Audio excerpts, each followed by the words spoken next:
The Independent Qualification Commission today determined that Fatos Lulo did not satisfactorily justify his wealth, resulting in him being suspended from the position of judge at the Constitutional Court. Interior Minister Xhafaj has received support in the US from the DEA, who have agreed to assist in the fight against organised crime and drug trafficking by sending representatives to Albania.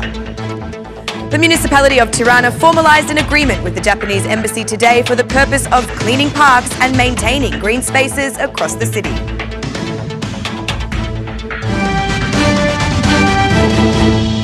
Good evening. It's 6 o'clock on Friday, the 23rd of March, 2018. Welcome to the English edition of Aura News. My name is Alexandra and I'm here to bring you the day's top stories from across the country, translated into English.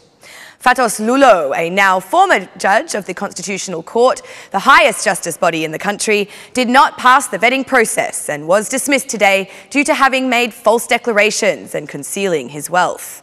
The trial panel for this process composed of Genta Bungo, Etleva Chiftia and Aurela Bekteshi. Considering the defence presented by the judge's lawyer, Ardian Visha, that the US $100,000, the apartment and a further $480,000 were gifts from family members, the trial panel determined that valid justification for the judge's wealth had not been given. The judge, Fatos Lulo, just as in the first session, did not appear in person. Instead, he was represented by his lawyer, Ardian Visha, who, dissatisfied with the decision made today, said that his client will appeal. The decision is baseless. We will appeal it, said Ardian Visha. Fatos Lulo was the first judge to test the iron fist of vetting and will now be suspended from the position as a judge of the Constitutional Court pending the final decision by the appellate panel. Should they decide to enforce the decision of the Independent Qualification Commission, Judge Lulo may also face criminal charges. The Constitutional Court is now left with only 5 judges, officially rendering the institution unable to function.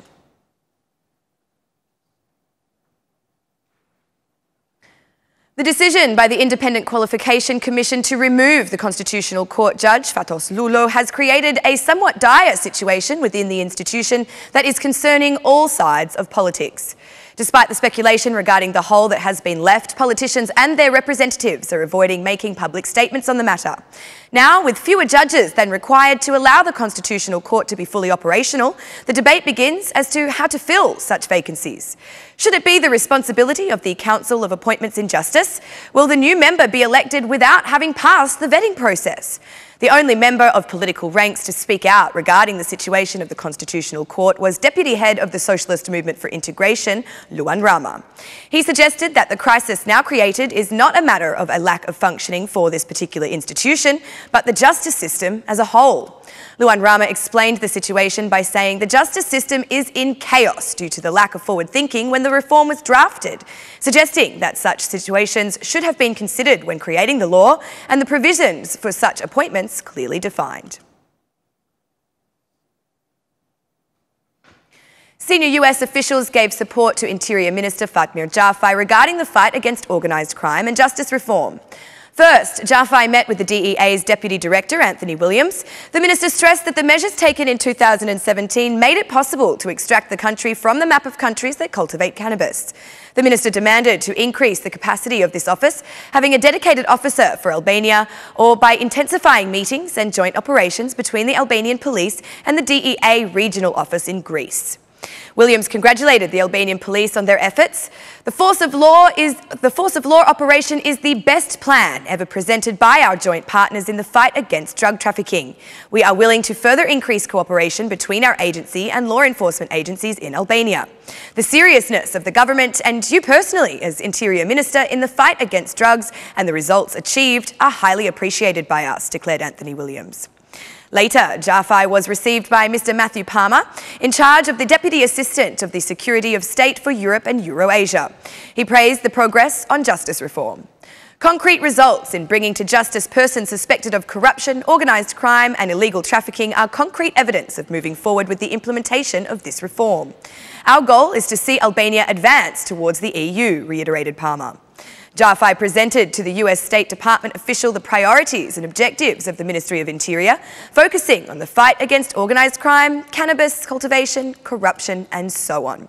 Minister Xhafaj also informed them about the progress of police vetting, while Palmer said this reform process, in which the Ministry of Interior should play a key role, should also lead the country towards opening negotiations with the European Union.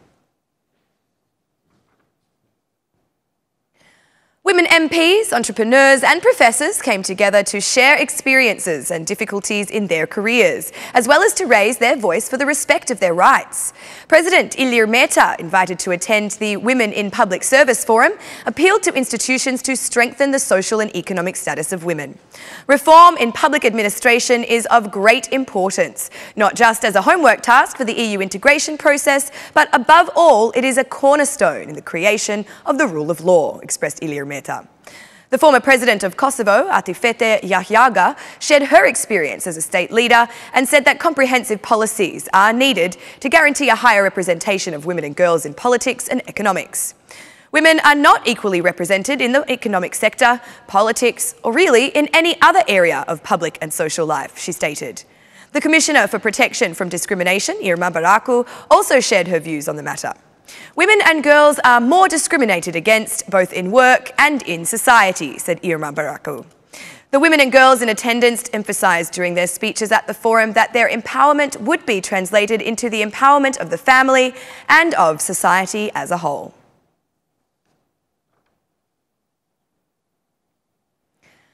And that's the news across the country today. Thank you for watching the English edition this evening, and be sure to join me again every Monday to Saturday at 6 p.m. for your local news in English. On behalf of Aura News, thank you and good night.